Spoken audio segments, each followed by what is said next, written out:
خبر دیں آپ کو، سپریم کورٹ نے الیکٹرک نجکاری کے خلاف جماعت اسلامی کی درخواست نمٹا دی ہے۔ جماعت اسلامی کی معاملہ متعلقہ فورم پر اٹھانے کی مہلت کی استدعا منظور کر لی گئی۔ جسٹس اطہر من اللہ نے ریمارکس دیے کہ آرٹیکل 184(3) کے کیسز میں ماضی میں بہت ساری چیزیں ہوئی ہیں۔ پاکستان سٹیل مل کا کیس بھی آرٹیکل 184(3) کے تحت سنا گیا۔ عدالت کے الیکٹرک کی نجکاری کے خلاف یہ مقدمہ کیوں ٹیک اپ کرے؟ آرٹیکل 184(3) کے تحت دی گئی یہ درخواست حکومت کی معاشی پالیسی کے خلاف ہے۔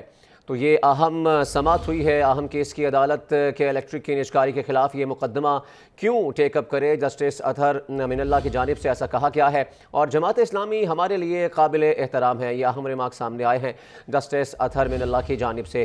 جماعت اسلامی پارلیمنٹ میں موجود ہے، وہاں نجکاری کا ایشو اٹھائے۔ تو یہ جو معاملہ عدالت میں گیا تھا، اس کو پارلیمنٹ میں اٹھانے کا کہا گیا ہے۔ آرٹیکل 184(3) کے تحت دی گئی یہ درخواست حکومت کی معاشی پالیسی کے خلاف ہے، اور پارلیمنٹ فیل ہو جائے تو پھر عدلیہ کا آپشن باقی رہ جاتا ہے۔ وکیل جماعت اسلامی کی جانب سے کہا گیا، پارلیمنٹ ناکام ہو گئی ایسا نہ کہیں۔ جسٹس اطہر من اللہ کی جانب سے یہ ریمارک سامنے آئے، اور جب پارلیمنٹ کا احترام نہیں ہوگا تو کیا پارلیمنٹ ناکام ہوگی؟ تو یہ ریمارک سامنے آئے ہیں اہم سماعت کے دوران۔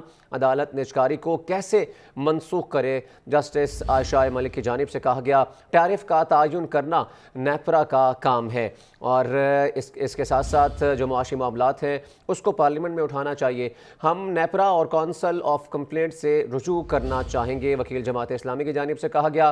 آپ کا بہت شکریہ۔ چیف جسٹس کا وکیل جماعت اسلامی سے یہ مکالمہ سامنے آیا ہے۔ تو یہ اہم کیس کی سماعت ہوئی ہے سپریم کورٹ میں، اور کے الیکٹرک کی نجکاری کا یہ معاملہ تھا۔ سپریم کورٹ نے کے الیکٹرک نجکاری کے خلاف جماعت اسلامی کی درخواست نمٹا دی ہے، اور جماعت اسلامی کی معاملہ متعلقہ فورم پر اٹھانے کی مہلت کی استدعا منظور کر لی گئی۔ جسٹس اطہر من اللہ نے ریمارکس دیے کہ آرٹیکل 184(3) کے کیسز میں ماضی میں بہت ساری چیزیں ہوئی ہیں۔ پاکستان سٹیل مل کا کیس بھی آرٹیکل 184(3) کے تحت سنا گیا، اور عدالت کے الیکٹرک کی نجکاری کے خلاف یہ مقدمہ کیوں ٹیک اپ کرے؟ آرٹیکل 184(3) کے تحت دی گئی یہ درخواست حکومت کی معاشی پالیسی کے خلاف ہے۔ اس پر مزید کیا سماعت ہوئی ہے ہم جان لیتے ہیں نمائندہ PNN آسیہ کوثر سے۔ آسیہ، مزید کیا سماعت ہوئی؟ جی بالکل، آج سپریم کورٹ نے کے الیکٹرک کیس نپٹاتے ہوئے متعلقہ فورم سے رجوع کرنے کی ہدایت کر دی ہے، اور دوران سماعت چیف جسٹس نے تعریف کرتے ہوئے کہا کہ جماعت اسلامی نے ملک میں موجودہ سیاسی اتفاق رائے پیدا کرنے کے لیے مثبت کردار ادا کیا ہے۔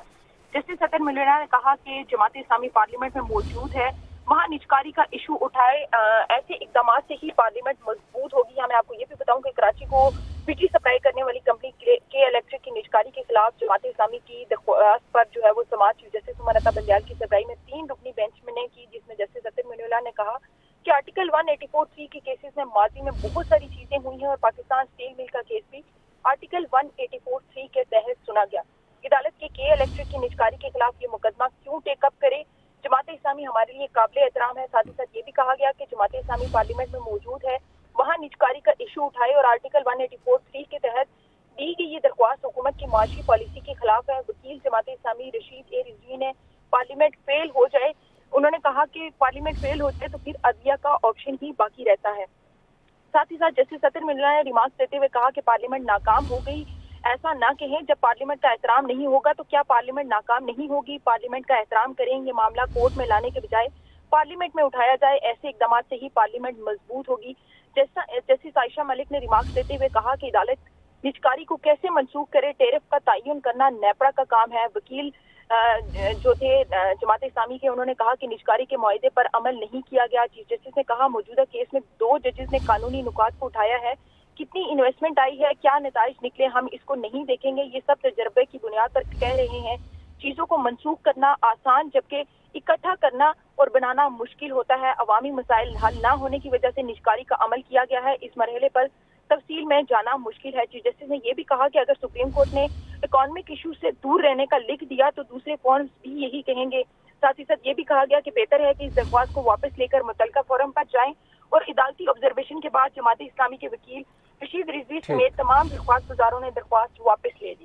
ٹھیک ہے آسیہ کوثر، بہت شکریہ، آپ نے ہمیں تفصیلاً اس سماعت کا احوال بتایا۔